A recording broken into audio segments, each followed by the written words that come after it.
You don't want anything? You don't need anything? All right. Okay, so we'll just start with you letting us know who you are, where you're from, and what you do. Okay. My name is Marianna. I'm from Namutu, Taranaki. I live here now in Wanganui. I've been here for the last 15 years. I'm retired. And all I do is look after fur babies. And what has made you want to share your story on the Let Me Speak campaign? The reason behind this is the fact that too many of our kuia kaumātua went to their graves with their raru, their mai. They never spoke about it, so no, it was buried with them. And in growing up, I never had the guidance of learning about good touch, bad touch. So what I want to do is reach out to our kuia kaumātua and give them the strength to kōrero with their tamariki, me mokopuna, and even if they haven't experienced it, they know of somebody that has experienced it. And for me, it's a matter of them protecting the future generations and putting a damn stop to what has been a norm for far too long. And where does your story begin? My story begins 63 years ago at the age of 4.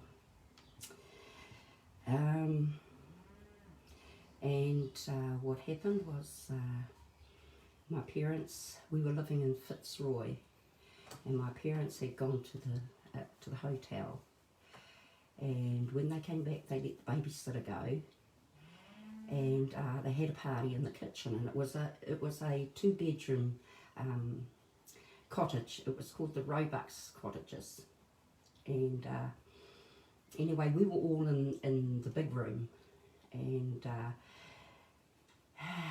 Like marae style?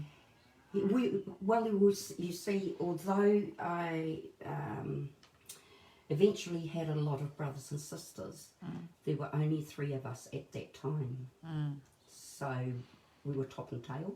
Yeah. And for some unknown reason, I woke up and I saw this figure at the door, and it came in, and I was on the outside,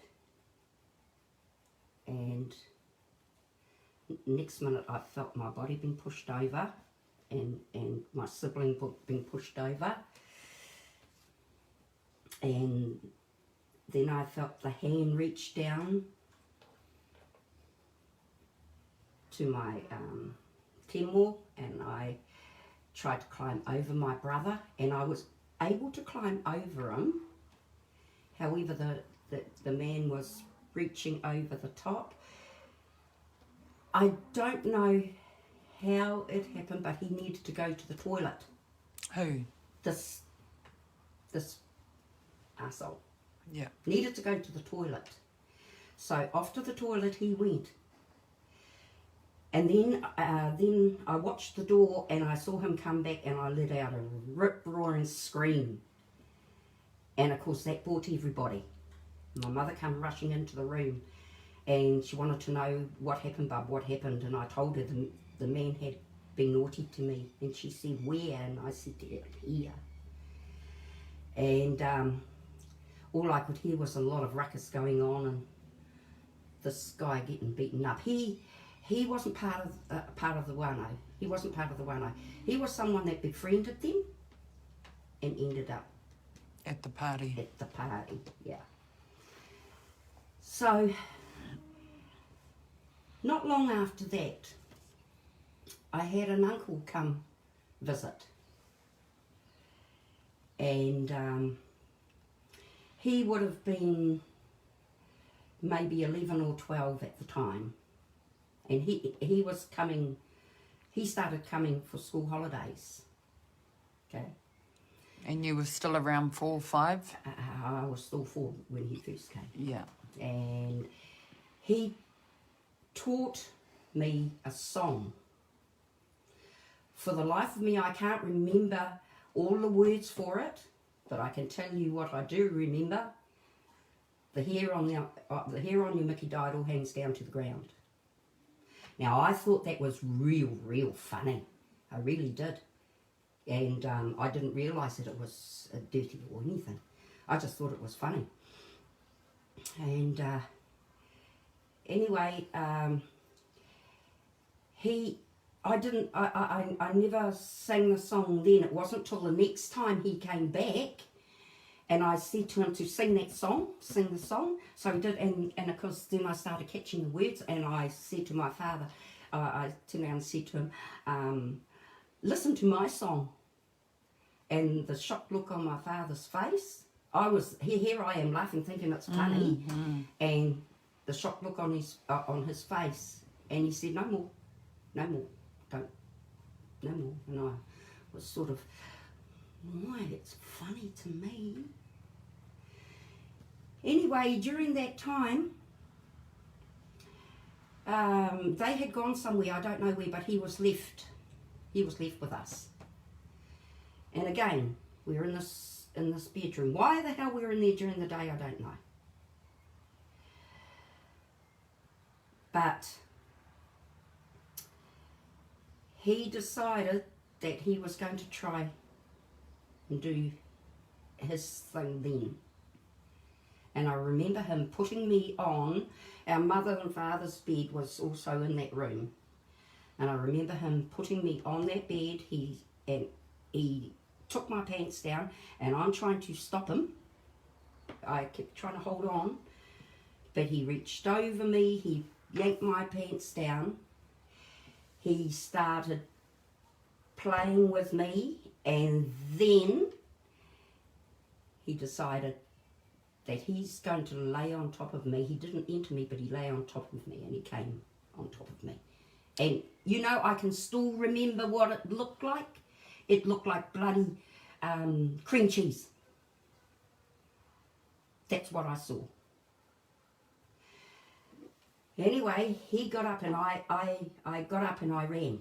Now, my siblings were in that room too. They were in that room. I got up and I ran into the next room. And as I was running, I said, I'm going to tell Mummy and Daddy. And next thing I see him, and he's got a cord, like a jug cord. It was a cord. And as he came up with it, I pulled the blankets back and jumped in the blankets to save myself from hiding from him. But he was whacking hell out of the bed, well, out of me. And Mum and Dad turned up. And Mum could hear me crying, and Dad. And I forgot what he had done to me. I forgot what was really important. When I was asked what happened, I said, he hit me. Yeah. So he got the beats up from my father. What about your siblings? I don't know. I don't know. I honestly don't know. That part of it, for some unknown reason, is blanked out. I don't know what was happening. I mean, I don't know whether they were awake or whether they were asleep. Yeah.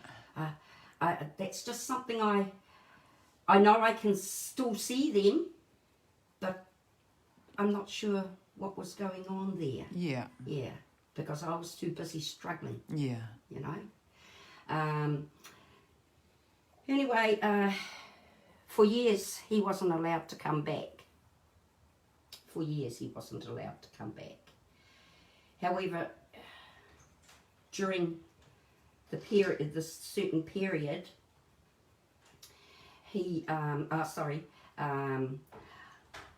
I was taught games like Mummies and Daddies, and what was the other one I was taught? There was mummies and daddies and doctors and nurses, eh? And they were cousins. These were cousins. And I never ever got the main role of the mummy or the daddy. I was always the kid. Yeah. But my cousin, who was about the same age as I am, was always picked for the main roles. Yeah. The doctors and nurses, that was another one. I was the one that had to go away and get the plasters and things like that.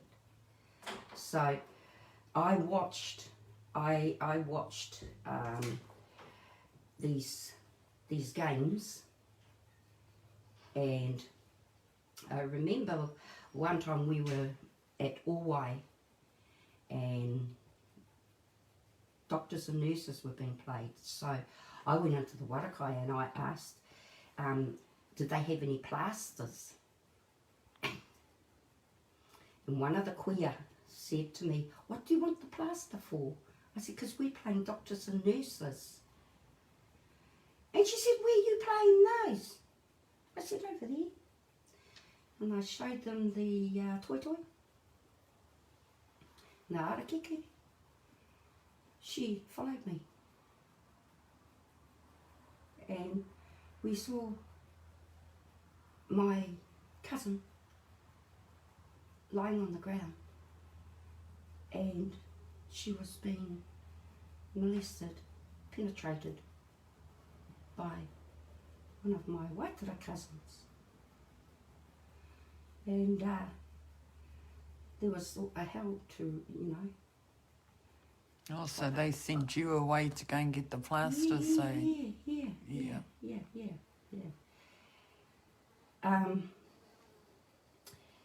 Okay, then we move on further.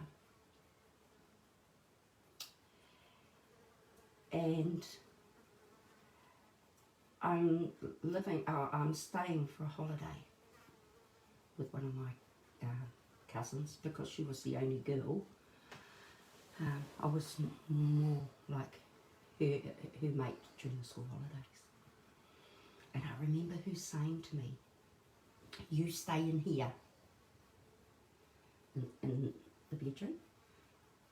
And I said, why can't I come? She said, no, you stay in here. She walked out of that bedroom, closed the door, and I snuck out to have a look where she was, and she was going into the lounge with her brother. So anyway, I climbed back into bed and waited for her, and she came in, and I said to her, what were you doing? What were you doing? She said, oh, not much. And I said, was he touching you? She said, no. I said, why did you close the door? She said, well, yes, but I liked it. Do you remember how old, roughly? Yeah, the two of us, by that time, the two of us were 6 going on 7. Wow. We were 6 going on 7. Because that's around the time that my mother left. You see? And I used to go there quite regularly while my mum was with us. And for many years, I didn't understand why I always hurt. I hurt badly, and I used to stand at the window and I used to talk to Tama and ask him to help me, to get me away from what was going on. And I started to not trust him because he wouldn't listen to me. And one day I was walking, I was going to go to Pukekura Park, but I had to pass a church. So I walked into the urupa, and there was a little girl who had died in the plague, and her name was Christabella Ann Shingles. And I sat beside her, and I started talking to her, and it got to the stage that every time I got beaten for something, I would go and I would tell her about me being beaten. And being beaten for whatever I didn't understand, it took the sexual abuse that I had not only witnessed but had happened to me. It removed it, so the beatings became more prevalent, and I used to sit there with her, and I'd kōrero with her, and it got to the stage where I was actually seeing her sitting up there sitting with me, and in her beautiful white dress, and I could see the frills and everything. And then what happened? I was 8, and Dad, I think I was 8 or 9. I'm not sure of the age gap here, but anyway, him and his new partner had found these people whose car had broken down, and they had a big family, and he brought them all home. And they had an older girl, and she was, if I remember rightly, she was either 13 or 14. And she actually made me masturbate her.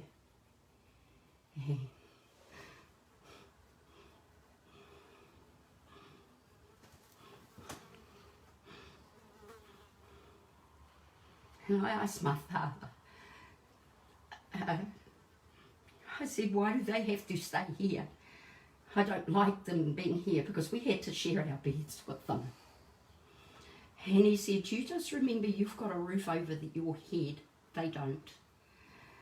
They didn't have any food in their puku. They never had a roof over their head. They didn't have a bed. I couldn't tell him what she had made me do.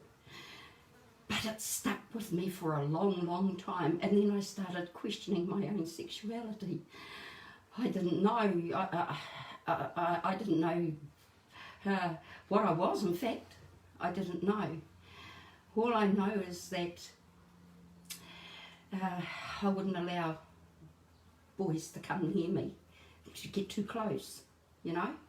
I had boyfriends, all right, but by crikey, they didn't. They got as close as giving me a kiss. That was about it, or holding my hand, but that was all.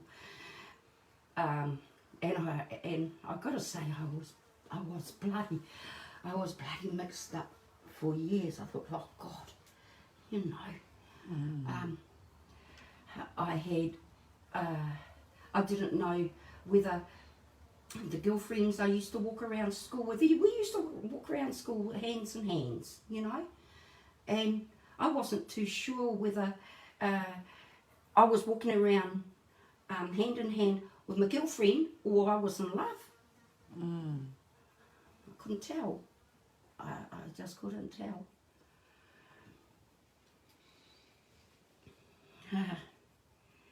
What happened with their family? Oh, the car. Oh, they must have been there for quite a while, a few weeks. But finally the vehicle was fixed and they were sent on their way. Did you ever tell anybody about that? No. Kissing games, eh? There was kissing games. And her and my girl cousin, they had their favourite, who was the best kisser, you know. And anyway, they went on their way, and life was never the same. My grandmother passed away, and she was my lifeline, because she'd come to live with us and to bring us up. And then she left, And of course my father had a partner and she had 3 kids. And during that time I became Dad's punching bag. It reverted from being my mum to me. I became the punching bag. And being the oldest, you see, even from the age of 4, I had never been a child. I was a babysitter. I had to look after my siblings. Yeah, I remember one of them was in the pram. And something else I just forgot is about when we were living in Queen's Road, going down to the shop. The shop wasn't too far down the other end of the road. And this man came along on a bike after I'd come out of the shop, and he wanted me to climb on his bike. And my mum was watching from the letterbox, and she had called out to me, and because she'd seen me sit down on the ground, and she called out to me, and I got up and I ran, and she said to me, "What did that man want?" I said, "He wanted me to get on his bike." So after that, she wouldn't allow me to go by myself, you know, down to the shop. So that's a wee piece that's just come to mind. Yeah. About the Queen's Road, the Fitzroy episode. Anyway, as I say, after what happened to me with this girl, I would just stand at the window in the middle of the night, calling to Tama, you know, asking him to please take me away. I wanted to go to a nice family. I was sick of being the babysitter too. I was sick of that, because that was something that I learnt from a young age. My parents capitalised on family benefits, so we ended up having our own home. And I remember that we always got locked in the same room, you know. Why? So she could go do the shopping, no babysitters, because we lived down a gully. You know? And so she could go and do the shopping. And I'd been the babysitter since, I mean, I couldn't even wipe my own bloody backside, you know, and here I am babysitting my siblings. And then us all being locked in a room together.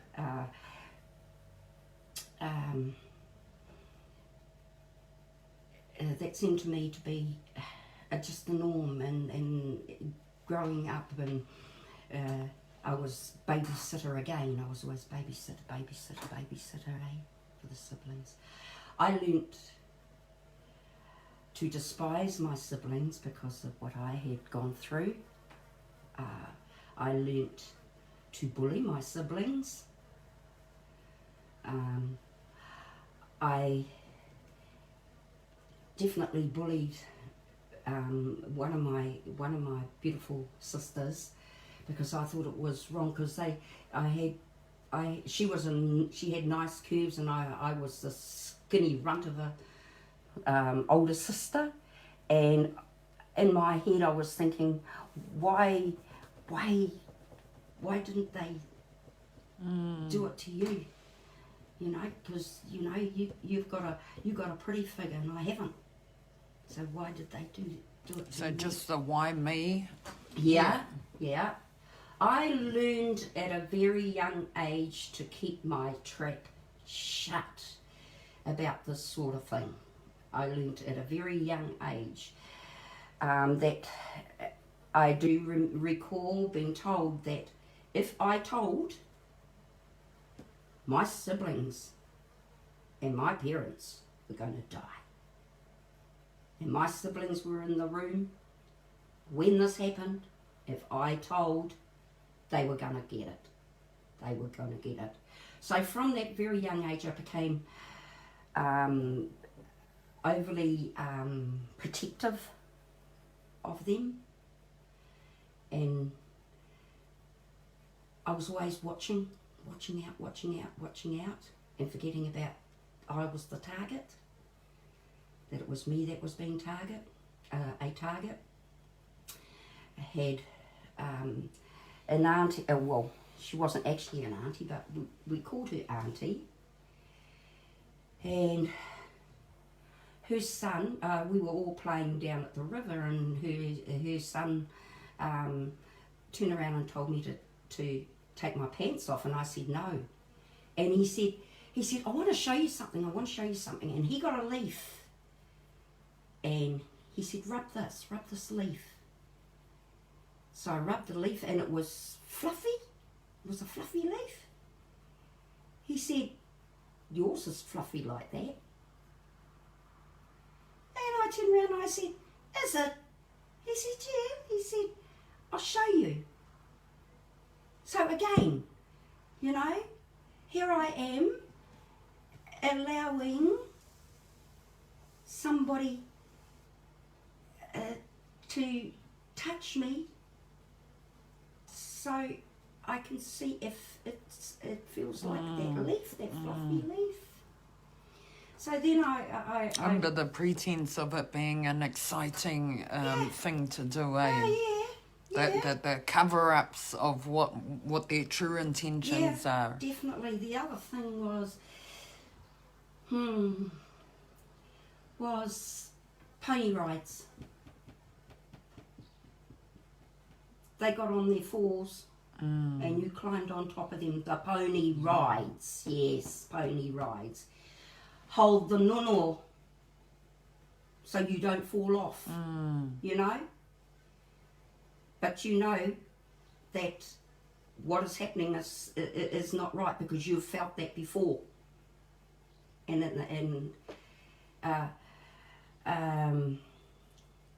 hide and seek. The hide and seek. That was another one. Was the hide and seek, and the perpetrators saying, "Oh, I want you to hide in here, hide in here, hide in here." Close the door to the wardrobe. Yeah. All these supposedly innocent games, eh? Supposedly innocent. Unfortunately, they were all done when adults weren't around, and they were done by people that you were related to. Mainly, they were done by people that you were related to.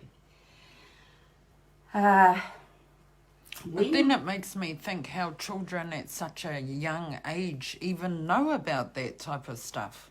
Because that's it, they don't. They don't know. Unless they have been touched themselves. Right. But in saying that, and I speak through a 4-year-old's mind, I know for a fact that that memory was beaten out of me with a cord, so I would forget what had happened. So when I'm asked what had happened, I said he beat me with the cord, and not the other thing, because he beat me long enough for me to forget what the bad thing was that he had done to me. And this is very much how sexual abuse for me happened right through the until I was at a stage that I knew that was totally wrong, and I think I knew that by the time I got my first period, and I didn't get that all breast until I was 15. Wow. And you had nobody to tell you about or to educate you?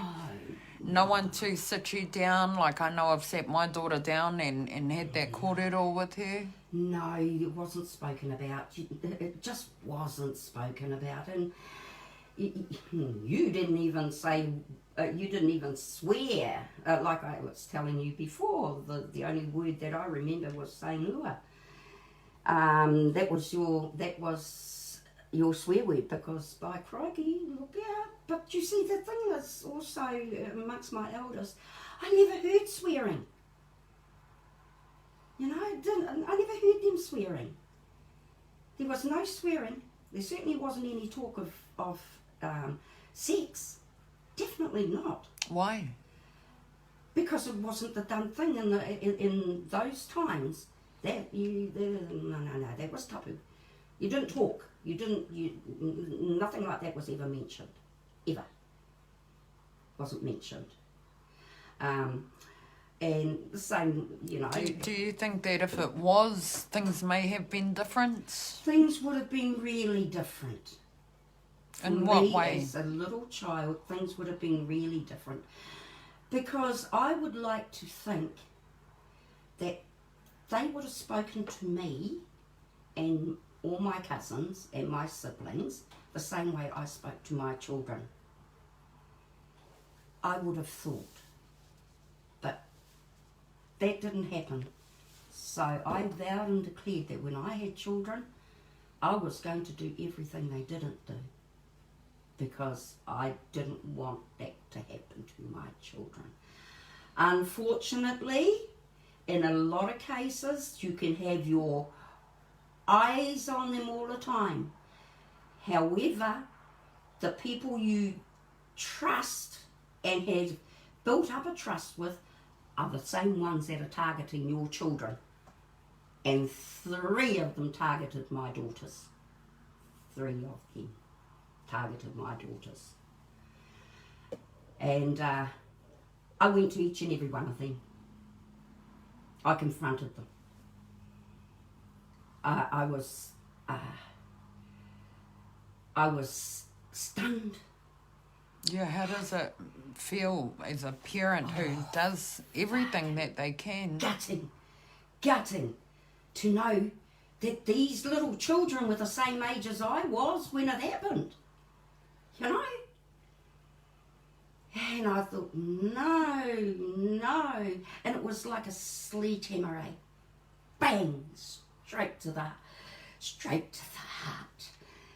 And I tell you what, I wanted to kill them. I wanted to kill the bastards, each and every one of them. I wanted to. And when it came to my own perpetrator, I made sure that that bastard owned up to it. He had no option, because the more he refused to own up, the louder I got, and there was no members around. And I said to him, you know, you didn't only do it when I was a little child, but you tried to do it to me while I was asleep, and I was an adult, and I was a mother. I said, you climbed into my bed. I said, you try and deny that. I said, because I went in to your brothers and told your brothers what you did, what you tried to do. I said, now I own up to it. I said, the reason you are the way you are is because of what you did. I said, you will always be Mawiwi because of what you did to me. He even turned around and said, okay, I admit it, I did it, now release me.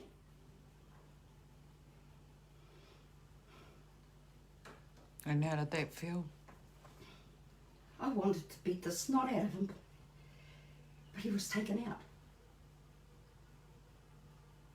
I thought, the audacity of you. How bloody dare you. But getting back to my children, I did the same thing. I went to those, and I went to those scum. And all this hatred, all this hate and everything came out. And I was violent. I was violent. I remember looking at myself in the mirror one day, and I couldn't stand the look of me in that mirror, because all I could see in my eyes was real hate.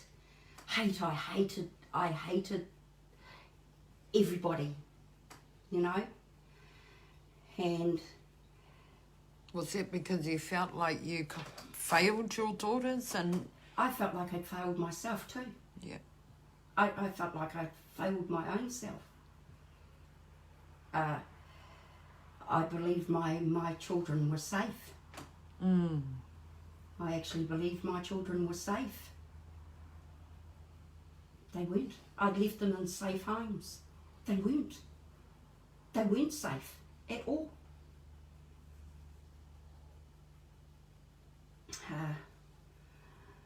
There was denial from one of them. And I said, well, that's strange. I said, because my daughter was able to tell me what you have on your neck. And I said, I'm looking at your neck right now. I said, if you think that my daughter was too young, because she was only 4, I said, do you think my daughter was too young not to remember that? I said, no. I said, because she was able to tell me in detail what was on your neck. So, anyway, that was totally sorted, but my hate became deeper. I couldn't remove myself from my emotions, and I couldn't remove myself from the hate that I felt towards the world, and I certainly couldn't remove myself from the hate I had for Tama. You know, here I was told that, you know, he protects you and all this.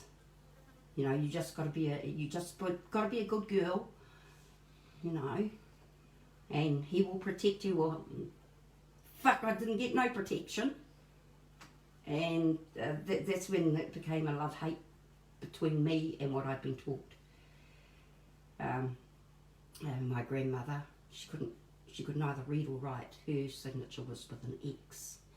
So every morning before I went to school, I had to read a passage of the Bible. All I had to do was open up the Bible, read it, translate it in my words to her. And it either made sense or it didn't. And she would sort of switch it around and say, no, you just have a look at it this way and that way, you know. So religion came into this too. Did you feel safe around your grandmother? Oh, jeez. Oh, God, did I ever. Oh, she was a hard woman. I got her traits, goddammit. She was a hard woman, but she was a good woman, you know. She taught me things you could never be taught in a classroom. You know, she taught me survival. Did you ever open up to her? No, well, what happened was she sort of guessed. Now, what happened was, in the middle of the night, her and I used to share a bedroom. In the middle of the night, I stripped my clothes down. I was asleep. I stripped all my clothes off. And it wasn't the first time, okay? The first time I'd stripped all my clothes off, and I'd gone around in circles in the sitting room. She had guided me back to bed, put my nightie on me, and put me in the bed. The next day, I'm none the wiser, but she asked me then, do you remember waking up in the night? No. The second time it happened, I'd stripped all my clothes off. I'd walked around the lounge again and again, and I'd walked myself out and back into the room and into my bed. Wasn't until the next morning I said, Nana, I've got no clothes on. She said, you don't remember what you did last night? I said, no. She said to me, when you are born, you're born with no clothes on. This was her interpretation. When you are born, you're born with no clothes on as a baby. And then we cover you up to keep you warm. Has anyone taken your clothes off you? And I went, no. Are you sure? Yes, I'm sure. And she left it. She left it like that. Because I was looking her dead in the eye and saying that. I was looking her dead in the eye. And she left it. She said, okay, that's all right. But I noticed after that, you know, what a great question, because I noticed she kept a close eye on me, and every ikoi that she went on, she took me. So here I was amongst all the elders, you know, and they're babbling away. Wish I could be a kid and play. I didn't realise I was a kid. How do you feel about not speaking up at that moment? I hold no guilt. I hold no guilt whatsoever, because that fucking guilt didn't belong to me. Yeah. Not at all.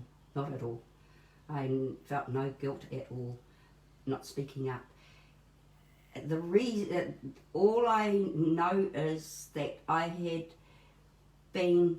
had conditioned myself to never speak. Yeah, that's what I want to find out. Yeah, I had conditioned myself to never speak about it to anybody. I was very sure that my grandmother knew. And God knows whether it might have happened to her. Don't know. But I do know it happened to my mum, because when I told my mum about about my being sexually abused. She got a shock to start with. Then she said to me, why she said this I'll never know, but she said to me, you know, Bub, she said, men were always attracted to you, even as a baby.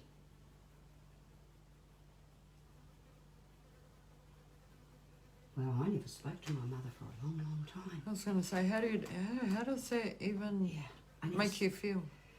Oh, I was gutted. Yeah. I was gutted. We were living in Linton then. I never spoke to her for a long, long time. She kept ringing. No, I wanted nothing to do with her. Then she decided one day she was going to climb in the car. She had no licence. She was going to climb in the car and she was coming out. She knew what she'd done.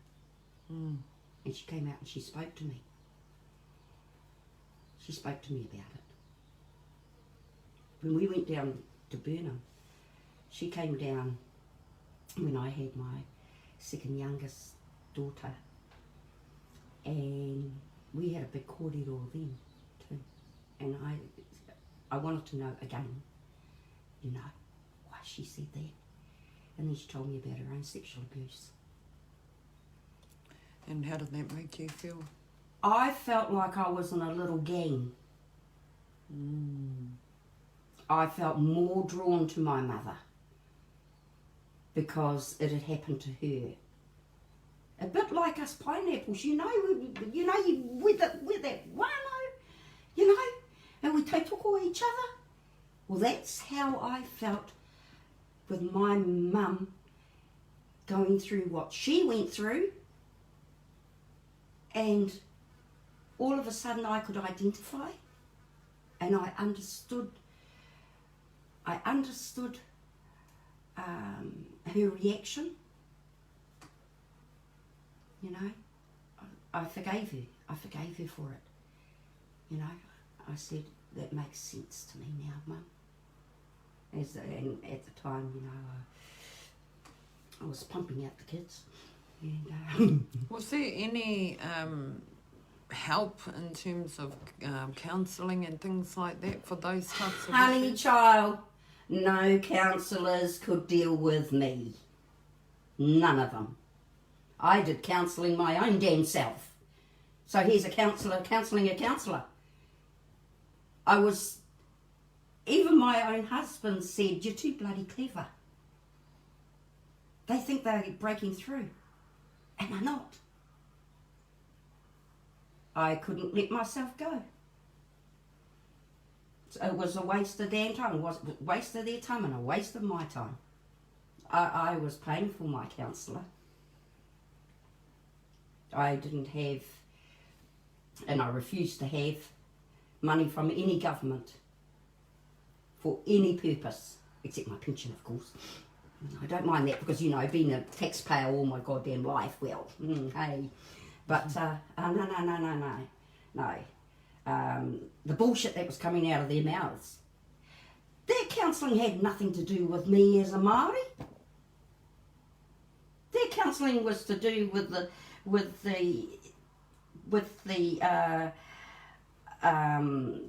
white person. Not at all did it have anything to do with Māori, at all. As long as they could rake the fingers and, oh, kei te pai, kei te pai. And I think that is a lot of the problem with a lot of our people, is getting the right person, you know. You know when you've got the right person. You just know. And I went through a lot of them. I went through a lot of them. I went through them for gambling. Oh shit, I would go to that thing and then go back to the machine. Bullshit my way in and out, you know, because I became a liar. I became a good liar, suppressing everything. Always a no, no, no, no, no. You know nothing, you know nothing, you know nothing. Yeah, I suppressed anything and everything I could. My mum, she asked me questions, and you know, I could only tell her about the one. I could only tell her about the one. I couldn't bring up about the others, the ones before that. But she did explain to me about who that person was, who the person was when I was 4. And the reason I know I was 4, because she told me. And so she remembered that time. She told me. She told me. And then she told me the nationality of that person, and I wondered why I used to feel sick in my neck. I would hear this kōrero of that this culture. That particular culture. Yeah. And I would hear the kōrero, and my throat would tighten up, and I would feel sick in here. It's because I heard it. Triggers. I heard it in my ear. Eh? Because he wasn't long in the country. Wasn't long in the country. Yeah. And I said to her, you know what, Mara? I said, I knew he wasn't a Māori. I knew he wasn't. I said, because the voice. Yeah. How did you, if you didn't do counselling and that, how did you cope with all that? You just suppressed it? I kept it suppressed. What I did was I got myself goddamn educated in every possible course I could get myself into, to educate myself, to keep my brain active. Otherwise I'd go into the stark closet, and it was always a bloody closet, you know. It was always a closet that I would be seeing. So on top of that, I didn't work one job, I worked 3 to pay for my education, and also to make sure that my children got everything that they wanted or deserved, you know. Because on top of all that was the fact that I was Māori, so there was already a stigma attached to being Māori. I didn't even bloody know I was a Māori until they had the oil rigs, and I remember this bloomin' Yankee, her name was Sarah. She turned around and called me a Mary. So I obviously thought that must be a bad name, so I beat the shit out of her. Went home, asked my grandmother, what is a Mary? She said, oh, what? I said, a Mary. She said, you mean Māori? I said, oh, she called me a Mary. So then she told me what a Māori was. Then I see someone with ginger hair coming down the hill, and it was the head prefect with a letter from the headmaster. My grandmother couldn't read, so I had a bit of time before Dad came down the hill, and I was thinking, oh shit, shall I warm my bum up? You know? And he read the letter and then called me into the lounge. I closed the door, and he said, what happened at school today?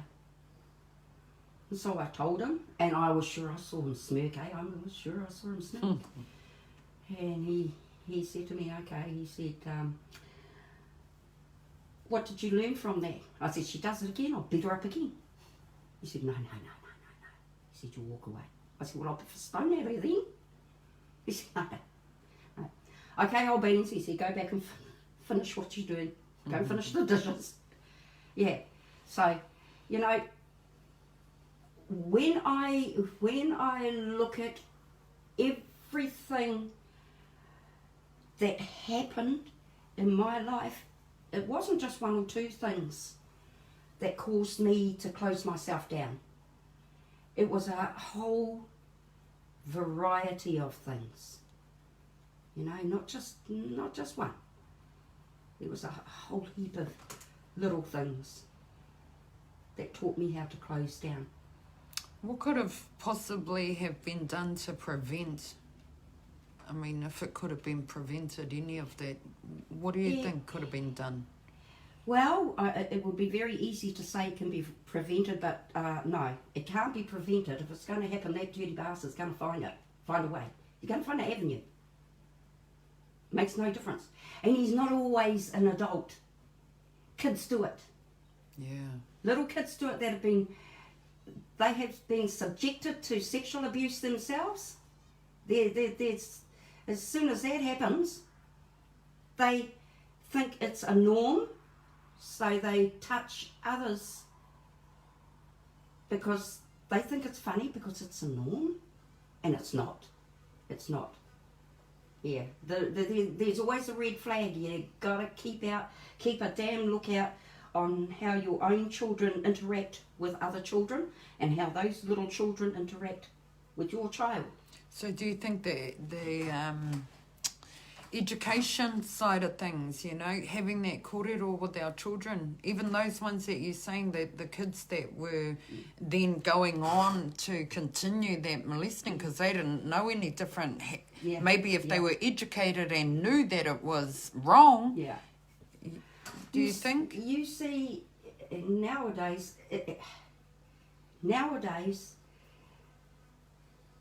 education, sexuality is so open that there's no reason for parents to be talking to their children.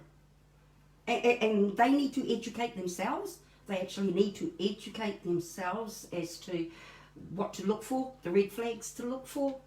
Look for them in their little wee nappied mokopuna as well. Because there's nothing to stop them from being fiddled either. Nothing at all to stop that happening to them. Grandparents, they do it. Yeah. As far as that is concerned, they really need to educate themselves, especially if they've never been through it themselves. That's the reason I wanted to do this they're campaign. They're not going to be looking for anything, any red flags, because they haven't been subjected to it. And there is a hell of a lot of them out there. But there's a hell of a lot of them out there that are sweeping it still under the carpet. Come on. We're not in the 1940s, 50s now. There is no goddamn excuse for our queer kaumātua to be having a kōrero with their kids, and their kids having a kōrero with their kids, or the queer kaumātua talking with the kids in the mokopuna. What is this sweeping it under the carpet? Sweeping it under the carpet is like putting a zip on your lip.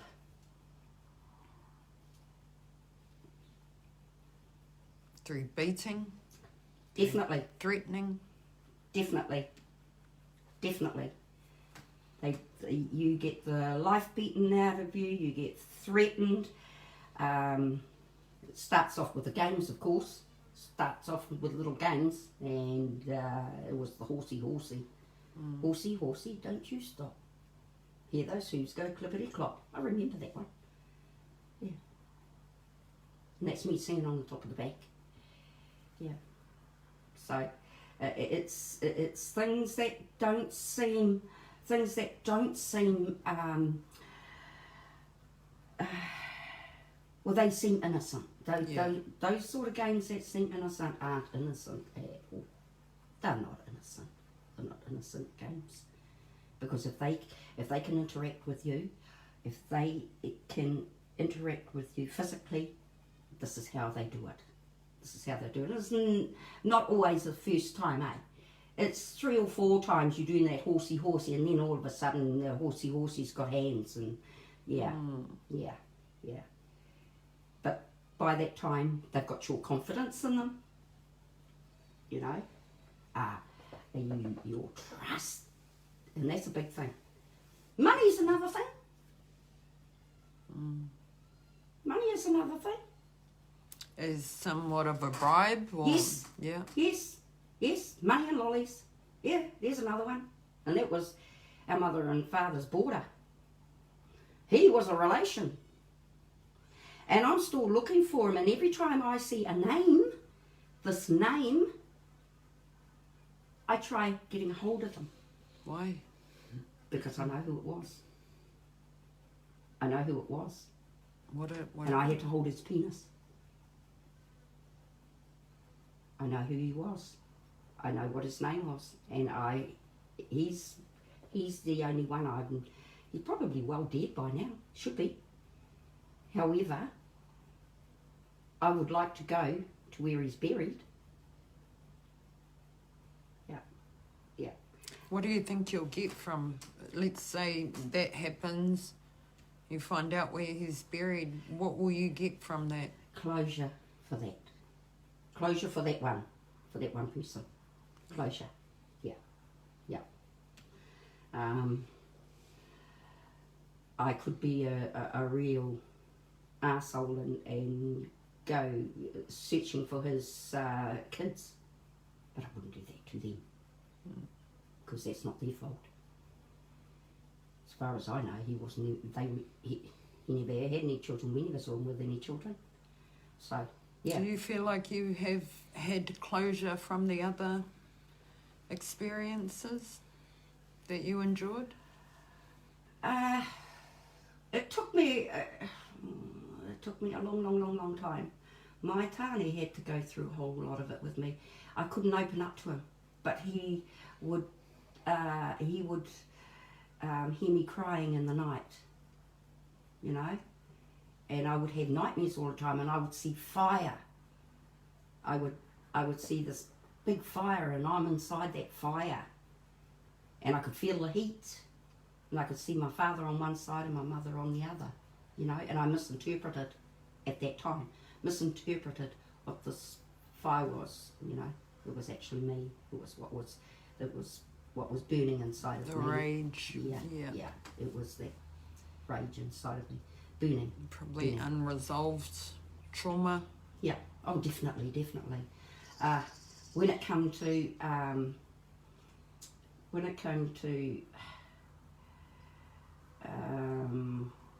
getting rid of some of my, it was because I confronted certain individuals.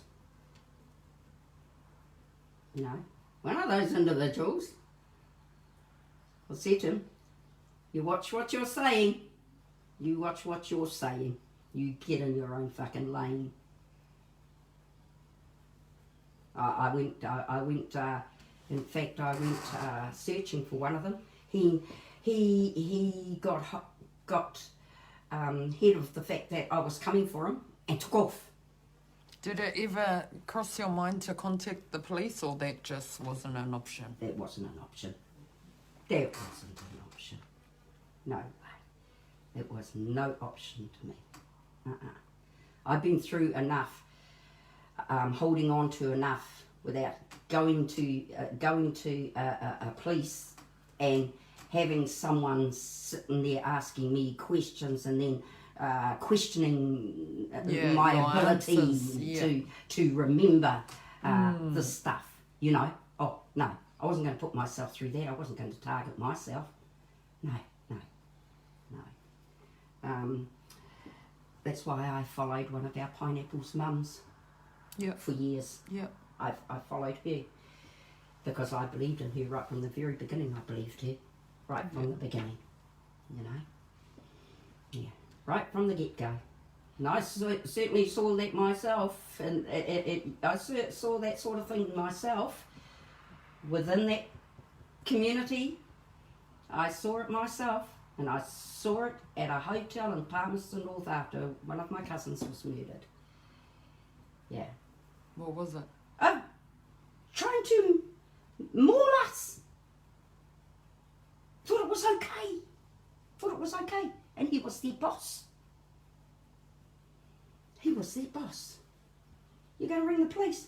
Majority of them that were there for drinks after the murderer went to jail were police. And he was the head of them. And I totally believed her. There was no damn way I was going to be turned away from that. Yeah.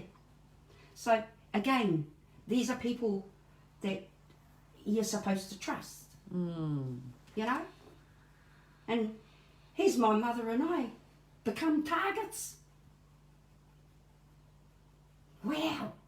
Because the majority of the whānau that were there, they were male. Or had their husbands or wives, you know, there. Mum and I were the only ones that represented our one. Does your trauma still affect you to this day? If so, how? There are times where I'll be triggered by a smell. There's times I'll be triggered by a voice.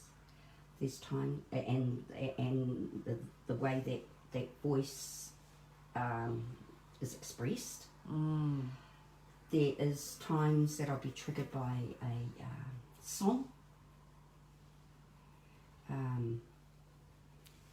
But I've learned. Yeah, what are some of your self-coping mechanisms? I've learned how to cope with that. It was learning that I wasn't at fault, and that was the biggest thing. That was hard. That was really, really hard. Was to learn. No. It wasn't your fault. Never was it your fault. Never ever was it your fault. So I had to learn, sort of reprogram my Yourself. subconscious, Yeah. and keep talking to myself all the time so that subconscious would listen, have a listen to me, and shove what was in there out and Replace it with Replace it. positive replace it. self-worth. Yeah. That was another thing too, was sex wasn't fun. It was only about having babies. Oh, okay. That's what it did for me. That's what it did to me. Yeah. It was only about having babies. Yeah. I mean, You were unable to enjoy it. I was like a sack of spuds, I was told. And I bloody was. How the hell are you supposed to enjoy something that you know, you just felt sick about? My first husband, first sexual experience with him, he went and gave me, I've forgotten the name of the book. I've forgotten the name. He gave me this book to read. Kama Sutra. No, it wasn't Kama Sutra. It wasn't Kama Sutra. God, but Bedroom yoga. no, I wasn't at the bedroom yoga either. It was a book that taught you about it. What, It had Playboy? just- No. Oh, fuck, we're going to be here all day.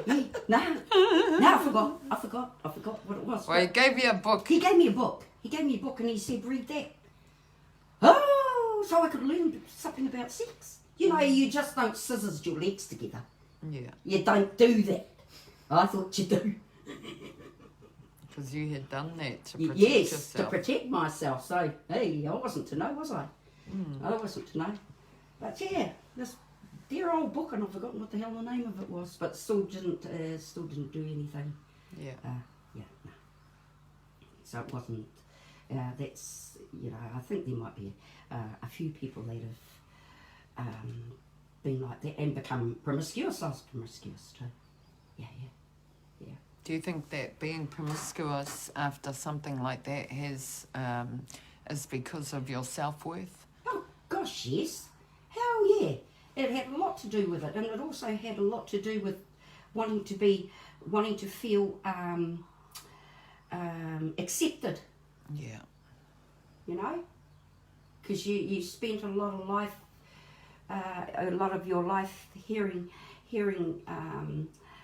males and the way they talked, how harsh they were with their speaking voices and what have you. So, and that was part of grooming. That was. Yeah. That harshness was part of grooming. So yeah, that's what it was all about. It was totally what it was all about. If you could say something to anyone that's watching that's been through that experience, you know, about being able to heal and things like that, what would you say?